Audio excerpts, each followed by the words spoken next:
자, 오늘 로마서 강의 44번째입니다. 2달 만에 제가 로마서 강의를 돌아왔어요. 우리가 땡스기빙 시즌, 크리스마스 시즌, 또 신년 다 지내고 이제 로마서 강의를 다시 돌아왔는데 여러분이 아시다시피 로마서 강의는 굉장히 깊이 있는 말씀을 나누고 있기 때문에 여러분이 정신을 차리시고 성경을 다 펴시고 꼭 성경을 참조해 주시기 바랍니다. 저희 교회 특징은 스크린도 없고 성경을 보여주지도 않습니다. 그래서 You have to bring your own Bible and you have to open up your Bible. 우리 교회의 목적과 우리 예배의 특징은 바로 그런 것입니다. 그래서 설교 시간에 성경을 피는 습관이 돼 있어야 하는 것입니다. 지난번 로마서 강의에서는 8장 그 앞부분이죠. 1절서부터 11절까지의 말씀을 다루면서 영의 생각과 육의 생각의 차이와 그 둘 중에서 여러분과 내가 어느 쪽을 더 생각을 하고 살고 있느냐엔 질문을 던졌고 그것에 대한 말씀을 나누었습니다. 물론 여러분 기억하시지 못할 것이고요. 로마서 강의 43번째를 한번 다시 CD를 들으시면 도움이 될 것입니다. 내용은 이런 것입니다. 우리가 사는 동안에 죄를 얼마나 많이 지을 수 있을 것이냐를 생각하는 것과 얼마나 더 돈을 벌고 잘 살 수 있을 것이라는 그 생각에는 차이가 있다고 말씀을 드렸습니다. 물론 두 가지를 다 생각 안 하고 살 수는 없지요. 얼마나 내가 앞으로 사는 동안에 죄를 더 많이 질 것인가를 깊이 생각하는 것과 앞으로 남은 생에서 내가 얼마나 더 열심히 살아서 풍족한 삶을 누릴 것인가라는 이 두 가지는 항상 생각을 할 수밖에 없습니다. 그러나 중요한 것은 우리가 그리스도인으로서 어느 쪽을 더 많이 생각하느냐에 따라 여러분의 삶이 영적인 삶으로 인도될 수 있고 아니면 여러분이 육신에 의존해서 살아가는 삶이 될 수 있다. 그렇게 말씀을 드렸습니다. 오늘도 계속해서 로마서 8장에서 말씀하시는 그리스도인의 이 거룩한 삶, 즉 다시 말하면 이 성화에 관련된 삶을 살펴보겠는데 말씀을 나눌 때 주의 성령이 여러분과 나를 인도해 주시길 간절히 바랍니다. 우리 기도합시다. 하나님 아버지, 말씀을 나눌 때 주의 성령이 우리들을 붙잡아 주시고 말씀에 집중하게 하시고 말씀을 읽고 또 묵상할 때 깨달음을 주시옵소서. 존귀하신 예수 그리스도의 이름으로 기도드립니다. 아멘. 우리가 예수 그리스도를 구주로 믿음으로 인해서 로마서는 여러분과 내가 의롭다고 여겨짐을 받았다고 말씀을 하죠. 그래서 죄에서 구원을 받은 것뿐만이 아니고 궁극적으로 멸망으로부터 구원을 받은 것입니다. 죄로 구원을 받았다고 인식을 하면 여러분은 상당히 혼란스러운 삶을 살 수밖에 없어요. 왜냐하면 내가 죄에서부터 구원받았는데 왜 내가 또 죄를 짓고 있지? 이런 갈등 속에서 평생을 살아야 되거든요. 궁극적으로 여러분은 죄에서부터 구원받은 것이기도 하지만 멸망으로부터 구원받은 것이에요. 그래서 우리의 기쁨이 있는 거예요. 비록 우리가 예수를 믿고 죄를 또 짓는다 할지라도 그것은 내 안에 거하는 죄로 인한 것이지 내가 예수 그리스도를 믿음으로 해서 의로워진 그 자체에 대해서는 아무런 갈등을 할 필요가 없는 거죠. 근데 사람들은 결국 갈등하거든요. 왜냐하면 그 뜻을 깊이 이해하지 못하고 있기 때문입니다. 그리스도인이 죄와 씨름하며 갈등하는 것은 당연한 거죠. 그러면서 점점 성화가 되어가는 거예요. 그러면 이렇게 살면 다 되는 겁니까? 이렇게 살다가 죽으면 천국 가는 겁니까? 그런 질문을 던져봐야죠. 그리스도인으로 살면서 사람들이 가장 명확하게 구분하지 못하는 것이 신앙의 권리와 의무에 관한 것입니다. 사람들은 이 권리에 대해서는 굉장히 쉽게 받아들일 수 있는 경향을 가지고 있는데 의무에 대해서는 굉장히 쉽게 받아들여질 수 없는 경향, 죄의 성향을 가지고 있어요. 예를 들면 최근에 우리가 미국의 대통령 선거를 치르지 않았습니까? 미국에서는 18세 이상이면 누구나가 이 대통령 선거에 참여할 수 있습니다. 참여해야만 합니다. 그러나 안 할 수도 있어요. 왜 그렇습니까? 그 선거는 의무가 아니고 사실 권리이기 때문입니다. 그래서 해야만 하는데 안 할 수도 있는 거예요. 그렇다고 해서 안 했다고 해서 누가 그것에 대해서 벌을 주거나 불평할 수가 없는 거죠. 권리이기 때문입니다. 그러나 또한 반면에 미국 시민이면 누구나 할 것 없이 인컴이 있으면 세금을 내야 하는 것입니다. 만약 세금을 안 내면 어떻게 되죠? 거기에 따른 벌이 부과됩니다. 왜 그렇습니까? 세금은 권리가 아니라 의무이기 때문입니다. 만약에 여러분과 내가 은행에서 돈을 빌렸다고 합시다. 그러면 그 돈을 어디다가 쓰느냐는 우리 권리예요. 은행이 빌려준 다음에 우리가 쓰는 돈, 그 권리까지 간섭할 수 없죠. 그러나 그 돈을 갚는 것은 내 의무입니다. 쓰는 건 내 마음대로 쓸 수 있지만 갚아야 하는 건 절대적인 의무라는 거죠.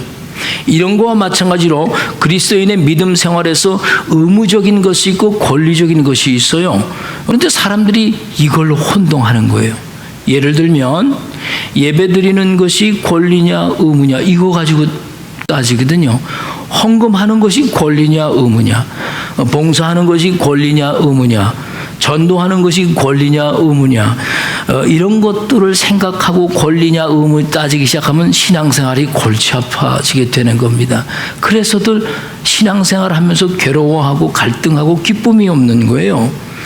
이런 것을 어떻게 여러분과 내가 분명하게 인식하고 이해하고 받아들이는가에 따라서 여러분의 신앙생활 자체가 달라질 수가 있는 거죠.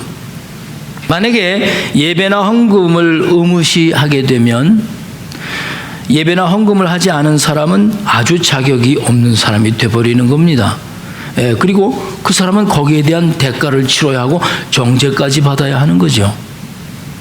분명한 것은 권리와 의무는 둘 다 필요한 것입니다. 하나는 권리이기 때문에 필요한 것이고 하나는 의무이기 때문에 필요한 것입니다. 그러나 권리와 의무에는 차이가 있어요. 어떤 차이가 있냐 하면 어떤 요구에 달려 있어요. 요구, requirement. 권리는 요구가 없어도 할 수 있는 것이지만 의무는 요구 때문에 꼭 해야 하는 것입니다. 오늘 여러분이 읽으신 본문 말씀에는 믿음으로 의롭다함을 얻은 그리스도인들에게 의무가 있다고 밝히고 있어요. 의무적이라는 표현이 상당히 거북스럽긴 하지만 의무적이라고 우리가 말을 했을 때는 피할 수 없는 요구가 분명히 있다는 뜻입니다. You and I cannot get away from this requirement, so it must be done. 요구가 없는데 의무적일 필요는 없죠. 요구가 있기 때문에 의무가 따라오는 거죠. 그렇다면 도대체 무슨 의무가 있다는 것일까요? 우리 12절 말씀, Let's go back to Romans chapter 8 verse 12. 우리 로마서 8장 12절을 다 펴시고 함께 읽어보겠습니다. 자, 말씀을 읽을 때 천천히 한 목소리로 같이 읽겠는데요. 생각 없이 읽지 마시고 생각하시면서 읽기 바랍니다. 준비되셨죠? 시작.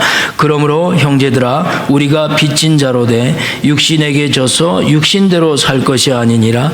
너희가 육신대로 살면 반드시 죽을 것이로되 영으로서 몸의 행실을 죽이면 살리니. 자, 이 말씀에는 의무와 관련된 말씀을 기록했어요. 자, 그리스도인이 어떤 자라고 말씀하고 있어요? 빚을 진 자라고 말씀하고 있잖아요. 무엇에 대한 빚을 말씀하고 있는 것일까요? 본문의 말씀을 유심히 12절을 보십시오. 육신이라는 말이 2번 강조됐고 13절에도 또 강조가 되는 거예요. 이렇게 육신이라는 말이 강조됐다고 해서 육신에게 빚을 졌다는 뜻이 절대 아닙니다.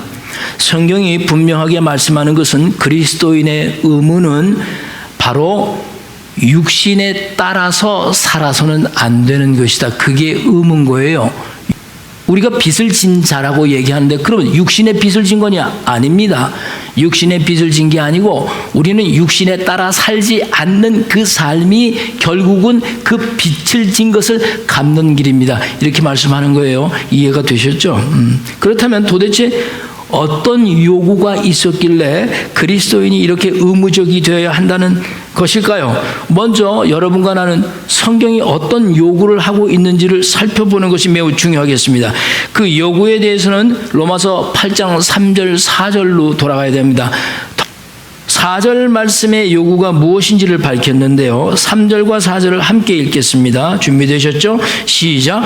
율법이 육신으로 말미암아 연약하여 할 수 없는 그것을 하나님은 하시나니 곧 죄로 말미암아 자기 아들을 죄 있는 육신의 모양으로 보내어 육신의 죄를 정하사 육신을 따르지 않고 그 영을 따라하는 우리에게 율법의 요구가 이루어지게 하려 하십니다. 여러분 말씀을 읽으셨죠? 어떤 요구가 있습니까? 이 말씀에 4절 마지막 말씀 보십시오. 율법의 요구라고 그랬어요. Requirement of the law라고 했지 않습니까? 율법이 요구하는 것이 있다는 거예요. 이 율법이 무엇을 요구를 합니까? 육신을 향해서 요구를 하는 거예요. 여러분과 나의 육신을 향해서 율법이 지금 require 하는 거예요. 다시 말해서 여러분과 나의 육신을 율법에 복종시키려고 하는 거예요. 율법이. 그런데 문제가 있어요. 그 율법의 요구를 여러분이 가지고 있는 이 죽을 육신이 다 지킬 수 있습니까? 지킬 수 없다는 것이 성경의 말씀 아니었어요.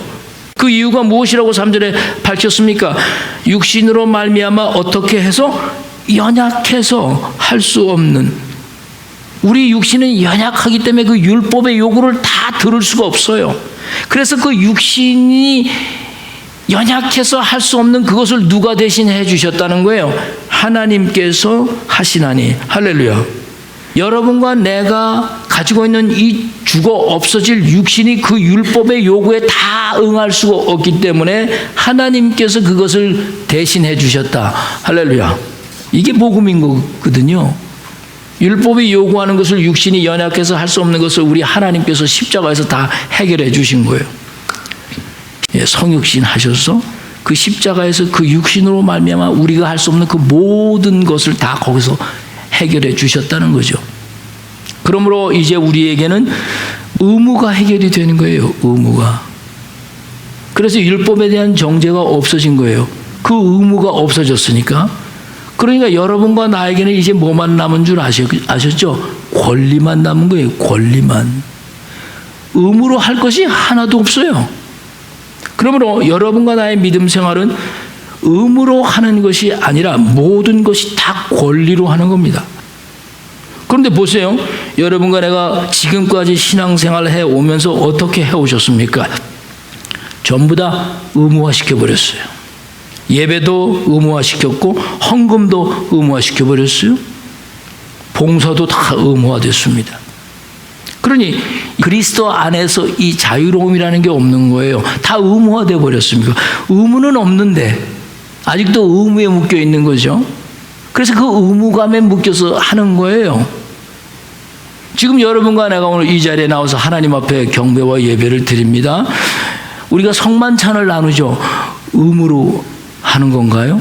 절대 아니죠. 이건 의무가 아닌 겁니다. 하나님의 자녀된 권리로 하는 거예요. 권리로. 영접하는 자, 그 이름을 믿는 모든 자에게는 하나님의 자녀가 되는 권세를 주셨다. 의무는 다 십자가에서 해결됐어요. 우리 육신이 감당할 수 없는 그 의무는. 그래서 이제는 권리로만 하는 거죠. 권리만 남은 거예요. 여러분 생각을 해보세요. 하나님 자녀가 되고 싶어서 하나님 자녀 되셨어요? 하나님 자녀 될 수 있는 그 의무를 여러분이 채울 수 있어요? 못 채우시니까 하나님이 해주신 거죠. 여러분과 내가 하나님의 자녀가 되고 싶어도 절대 될 수 없습니다. 하나님의 자녀가 되는 그 모든 의무는 하나님께서 해결해 주셔서 하나님의 자녀가 되는 거예요. 믿음으로. 그래서 권리만 남게 된 거죠. 그러므로 여러분과 내가 육신에 따라 계속 살게 되는 이 현실은 하나님께서 해결해 주신 이 의무를 깊이 받아들이지 못하고 그것을 인정하지 못하고 빚진 자의 삶을 계속 살아가는 삶으로 사는 거예요. 돈을 빌린 후에 그 돈을 쓰는 건 내 권리지만 그 돈을 갚는 것에 대해서 하나님이 다 갚아주셨는데 아직도 매달 이자를 갚아나가듯이 그렇게 사는 겁니다. 신앙생활이 빚을 갚아나가는 것과도 같은 것이 돼버리고 만 거예요. 오늘날 우리 그리스도인들의 삶의 신앙이. 그런데 13절 말씀에 보십시오. Let's go back to verse 13. 13절 말씀에 그리스도인들이 어떻게 살아가야 한다고 말씀하고 있어요. 너희가 무엇대로 살면 육신대로 살면 반드시 어떻게 될 것이라고 했어요? 죽을 것이요. 그러나 영으로서 몸의 행실을 죽이면 살리니 무릇 하나님의 영으로 인도함을 받는 사람은 곧 누구라고 그랬어요? 하나님의 자녀라. 하나님의 아들이라고 그랬어요. 그렇다면 육신대로 살지 않고 육신에 져서 살지 않고 하나님의 영의 인도함을 받아 산다는 것은 도대체 무엇을 의미하는 것입니까? 이걸 아는 것이 키라고 볼 수 있죠. 이것만 분명하게 알고 있으면 여러분은 그리스도인의 신앙생활이 즐겁고 아주 재미있고 보람되고 너무 벅찬 거죠. 자, 먼저 이 점을 살펴보기 위해서 인간이 어떻게 구성되어 있는가를 아는 것은 매우 중요합니다. 이 점에 대해서 특별히 창세기 2장 7절의 말씀을 살펴보겠는데, 자, 찾으셨죠? 같이 읽겠습니다. 시작. 여호와 하나님이 땅에 흙으로 사람을 지으시고 생기를 그 코에 불어넣으시니 사람이 생명이 된지라. 이거 정말 중요한 말씀이거든요. 이 말씀에는 생명에 관해서 아주 중요한 두 단어를 성경이 언급을 했는데, 하나는 breath of life, 생기라고 했고요. 다른 하나는 생명, living being, became a living creature라는 단어입니다. 먼저 이 breath of life, 생기는 히브리 원어로 니슈마라고 하는데, 이 니슈마는 숨을 쉬는 호흡을 얘기하는 거예요. 그러니까 이 니슈마가 코로 숨을 쉬는 모든 생명을 특징짓는 요소입니다. 여기서 말씀하는 이 생기, breath of life가 무엇인가를 아는 것이 중요하죠. 이것이 혼이냐 영이냐, 이거 분명히 분별해야 되거든요. 이것이 혼을 말하는 거냐 영을 말하는 거냐. 여러분도 아시다시피 동물에게도 혼이라는 것이 있어요. 동물도 코로 숨을 쉬고 사람처럼 감정도 있죠. 그리고 의지도 있고 동물도 생각합니다. 개를 가만히 보십시오. 훈련받는 그 셰퍼드 개를 보십시오. 훈련을 잘 받은 다음에는 개가 의지를 키우지 않습니까? 그래서 주인의 말에 복종을 하잖아요. 의지가 없는데 어떻게 복종이 이룰 수 있겠어요? 그 개들도 훈련받고 생각하고 의지를 키워서 자기를 죽이고 주인에게 복종하는 거예요. 함부로 물지 마. 그럼 안 무는 거죠. 원래 개는 물어야 되거든요. 그 훈련받아서 의지가 생겼다는 거예요. 근데 식물을 보세요. 식물은 혼이 없어요. 식물을 훈련시키는 사람 봤어요? 창세기 2장 7절에서 말씀하는 이 생기는 동물에게도 숨을 쉬는 것과 같은 그런 현상인데, 그러나 여기서 말씀하는 이 생기는 하나님의 것으로 하나님을 깨달을 수 있는 생기가 포함되어 있다는 뜻입니다. 단순히 이렇게 동물들이 숨쉬는 그런 숨 정도가 아니고, 그런 숨을 쉬고 있지만 그 호흡이 하나님을 깨달을 수 있는 생기가 된다, 그 뜻이에요. 이걸 증명해 주는 말씀은 욥기 32장 8절입니다. Job chapter 32 verse 8에 보면 아주 중요한 말씀을 언급했어요.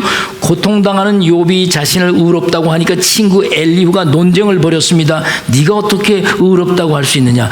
어떻게 의로운데 네가 이런 고통을 당할 수 있느냐? 그렇게 말합니다. 그러면서 나중엔 그 엘리후가 이렇게 말하는 거예요. 그러나 사람 속에는 영이 있고, 사람 속에는 영이 있고 전능자의 숨결이 사람에게 깨달음을 주시는구나.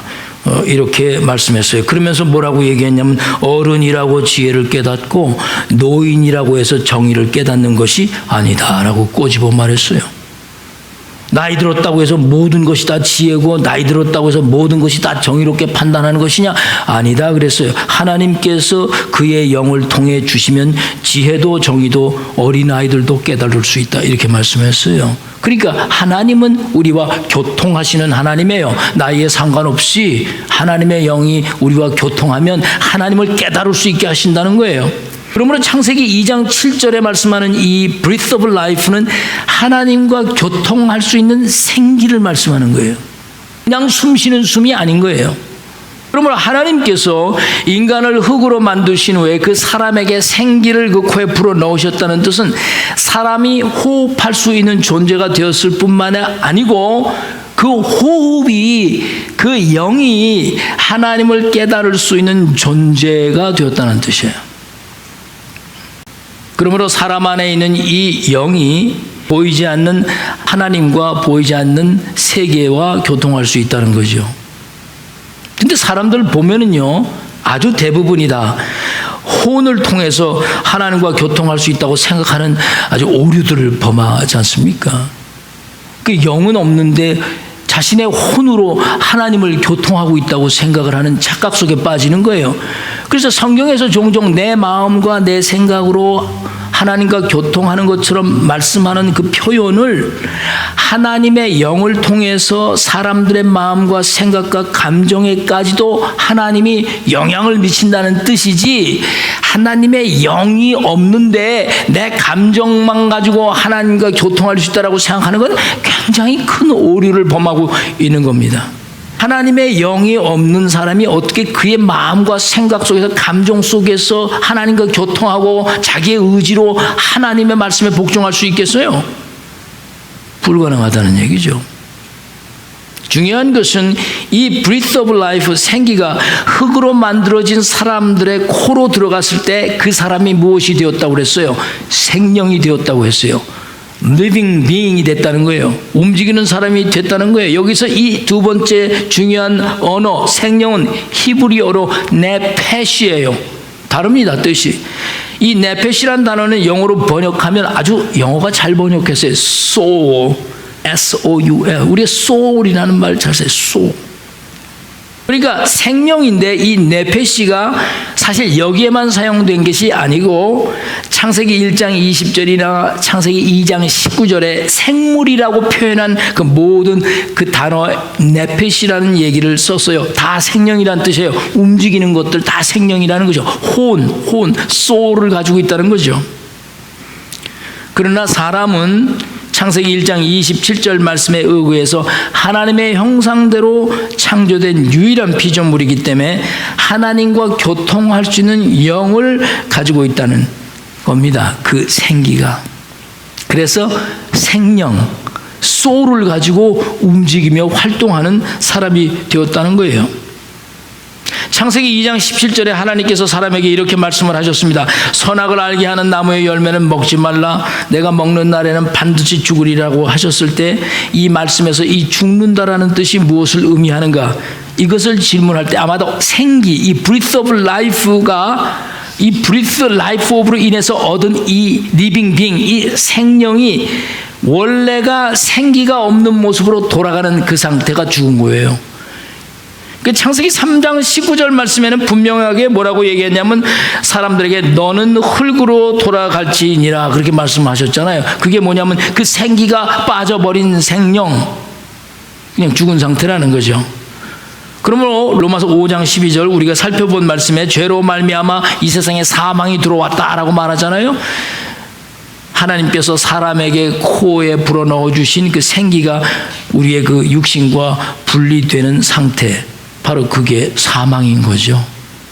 누가복음 12장 20절 한 부자의 비유를 통해서 보면 하나님께서 여러분과 나의 영혼을 도로 찾으신다는 뜻이 무엇인지를 분명하게 말씀하셨어요. 뭐라고 말씀하셨어요?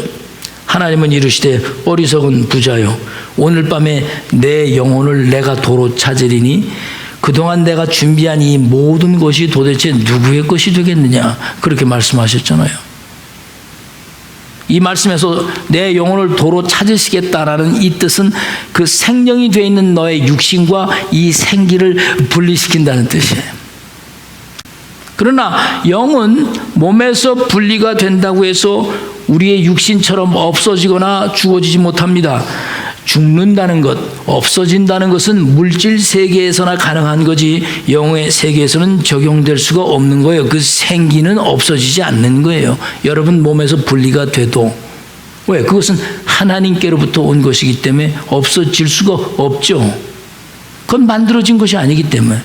몸은 만들어진 것이기 때문에 없어지지만, 그렇다면 여러분과 나는 이제 한 가지 혼에 대한 문제가 남는데 이 혼이 도대체 무엇인가 하는 것입니다. 많은 사람들이 영과 혼을 혼동하고 있잖아요. 데살로니가전서 5장 23절 말씀에 보면 인간을 구성하는 요소를 세 가지로 말씀합니다. 뭡니까? 영과 혼과 육이라고 그랬어요. 영은 인간의 내부 세계이고 육은 인간의 바깥 세계입니다. 그러면 혼은 무엇입니까? 인간의 내부와 바깥의 세계를 연결해 주는 곳이 바로 이 혼인 거예요. 이 soul. 어떤 사람은 이 혼을 사람이 죽은 후에 사람 밖에서 떠돌아다니는 것으로 생각하는 사람들이 참 많잖아요. 근데 그렇지 않은 거죠. 혼은 사람 안에서만 존재합니다. 다시 말씀드릴게요. 혼은 바깥에서 떠도는 게 아니고 사람 안에서만 존재하는 거예요. 영처럼. 예. 그러니 사람이 죽으면 이 혼도 없어지는 거죠. 혼이 인간의 내부와 바깥을 연결해 준다는 의미에서 혼은 보이지 않는 차원에서 영과 같고 또 느낄 수 있기 때문에 느끼는 차원에서는 육과도 같은 것입니다. 아주 오묘한 거죠. 하나님께서 이걸 여러분과 나에게 생명이 되도록 주셨다는 것은 대단한 하나님의 창조의 능력인 것입니다. 제가 이렇게 이 혼과 영에 대해서 상세하게 말씀드리는 이유는 그리스도인들이 이 신앙생활을 하면서 이 영과 혼을 구분하지 못함으로 인해서 그리스도인으로서 누려야 할 권리를 누리고 사는데 치명적인 영향을 끼치기 때문입니다. 그렇다면 혼, 즉 사람 안에서 보이지는 않지만 느낄 수 있는 것들이 무엇이 있어요? 여러분 뭐 다 아시잖아요. 이거 첫째가 뭐가 있어요? 마음이라는 게 있죠. 마음, 생각이라는 게 있잖아요. 느끼진 않지만 분명히 가지고 있는 거 아닙니까? 사람들의 마음은 가슴에 있는 것으로 생각하는데 사람들의 마음은 가슴이 아니고 생각과 연관되어 있는 거예요. 여러분, 마음과 생각은 같은 것입니다. 여러분, 같은 것이에요. 두 번째로 보이지 않지만 느끼는 것이 뭐가 있나요? 감정이라는 게 있잖아요. 사람들을 울게 하고 사람들을 웃게 하고 사람들을 화나게 하는 거죠. 그리고 마지막으로 보이지 않지만 느끼는 것이 뭐가 있어요? 의지라는 것이 있잖아요. 개가 훈련받아가지고 훈련받은 대로 하듯이 사람도 의지라는 것이 있어요. 훈련받아 그 의지를 키워서 그 의지대로 행동하는 거죠. 그래서 의지는 판단하고 우리를 행동하게 만드는 어떤 보이지 않는 능력인 거죠. will이라고 하는 거죠. 그래서 이 의지는 생각하게 하고 느낀 것을 행동으로 옮기게 하는 거예요. 바로 이런 것들이 혼이 가지고 있는 것들이죠. 마음과 생각이 가장 영쪽에 가까이 있다면 행동과 관계가 깊은 이 의지는 육쪽 가까이 있다고 볼 수 있게 되는 것입니다. 사실 인간에게 있어서 살아가는 동안에 혼이 매우 중요할 수밖에 없습니다. 왜냐하면 여러분과 나의 삶의 모든 것을 이 혼이 영과 육 사이에서 좌우할 수 있기 때문에 아주 중요한 거죠. 여러분과 나의 인격체를 이 혼이 형성을 해가기 때문에 매우 중요한 겁니다. 누가복음 12장 20절에 오늘 밤에 내 영혼을 도로 찾으리라는 이 말씀의 의미를 여러분과 내가 분명히 깨달았다면 여러분과 나는 어떤 죽음 앞에서 그동안 우리가 이 60만을 위해서 살아왔던 모든 일생의 그 순간순간들이 너무나 허무하다는 것을 깨닫게 될 때가 올 겁니다. 오직 하나님의 말씀대로 그리스도의 영이 살아있는 자만 영혼이 살아남는 겁니다. 그러므로 구원에 있어서 사람은 먼저 그 영이 새롭게 되어야 하는 거예요. 그 영이 새롭게 되지 않고는 로마서에서 이 주옥 같은 말씀들이 하나도 이해가 될 것이 없어요. 이 영이 새롭게 되는 것이 의무입니다. 의무. 근데 이 의무의 문제를 누가 해결해 주신 거예요? 하나님이 해결해 주셨다고 하는 거예요. 십자가에서 육신의 몸을 가지고. 그러므로 예배와 헌금, 봉사 이런 것을 의무로 생각하시면 안 됩니다. 이 모든 것은 다 권리로 하는 겁니다. 그런데 문제가 무엇입니까? 사람에게 영은 보이지 않는 존재요, 느낄 수 없는 실체이기 때문에 육신을 더 중요시 여기게 된다, 그 말씀이에요. 그래서 오늘 로마서 8장 12절 말씀에 육신에 따라 살지 않는 것이 하나님의 빛을 갚는 것이다, 이렇게 말씀하는 거예요. 예수 믿는 사람들도 가만히 보세요. 자신 안에 있는 영을 사랑하기보다 느낄 수 있는 육신을 더 중요하게 생각하는 사람들이 많습니다. 오늘 본문 말씀 17절까지를 다 읽어 내려가시다 보시면 여러 가지 영에 대해서 언급을 하잖아요. 하나님의 영이라고 그랬고, 무서워하는 종의 영이라고 그랬고, 양자의 영이라고 그랬고, 그 다음에 마지막으로 우리의 영이라고 그랬고, 성령이라고 그랬어요. 특이한 것은 8장 16절 말씀을 보시면 성령과 우리의 영을 같이 취급하고 있습니까? 다르게 취급하고 있습니까? 8장 16절 말씀 우리 한번 같이 읽어볼까요? 시작. 성령이 친히 우리의 영과 더불어 우리가 하나님의 자녀인 것을 증언하시나니.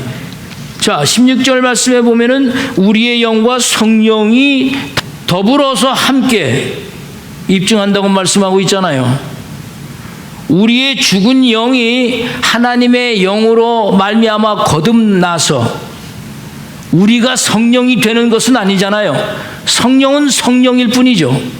그런데 우리의 죽은 영이 그 성령으로 말미암아 거듭나서 새로운 우리의 영이 되었다는 거예요. 더불어서. 그래서 여러분과 나의 안에는 하나님의 나의 영이 있는 거예요. 그 거듭난 나의 영이 성령과 더불어서 여러분과 내가 하나님의 자녀임을 증언하고 입증하고 있다는 겁니다. 그래서 우리의 의무가 다 해결이 돼버린 겁니다. 그리고 14절 말씀을 보십시오. 무릇 하나님의 영으로 인도함을 받는 사람들은 곧 하나님의 무엇이라고 했어요? 아들, 자녀라고 했지 않습니까? 이것이 권리입니다. 권리. 그러니까 하나님이 영인 성령으로 거듭난 사람들의 영은 여러분과 나의 또 다른 생긴 거예요. 새로운 생기. 호흡하면서 하나님과 교통하면서 영적으로 이끌려 갈 수 있는 생기, 육신에 따라 살지 않도록 우리를 영적으로 이끌어 줄 수 있는 그 생기. 여러분 안에는 구원받은 여러분의 영이 하나님의 영이신 성령과 함께 내재하시는 겁니다. 다음 주에 계속해서 말씀을 드리겠지만 오늘 본문 12절 말씀에는 예수를 믿는다는 것이 빚을 진 것 같다고도 말씀했어요. 사람들이 너무나 단순히 예수님이 나를 위해 죽으셨구나, 그렇지, 뭐 그런 거야, 그렇게 생각하고 그 정도일 뿐, 그 이상 더 깊이 들어가지 않고 그냥 내 현실의 삶의 그 육적인 것에 따라서 살고 있는 것이, 내 혼의 의지에서 살고 있는 것이 나의 신앙생활인 줄 알고 사는 경우가 많다는 거죠. 그러나 여러분과 나는 혼에 의해서 사는 사람들이 아니고 하나님의 그 영에 의해서 살아가는 사람들인 겁니다. 그래서 그 혼이 영으로부터 지배를 받는 거죠.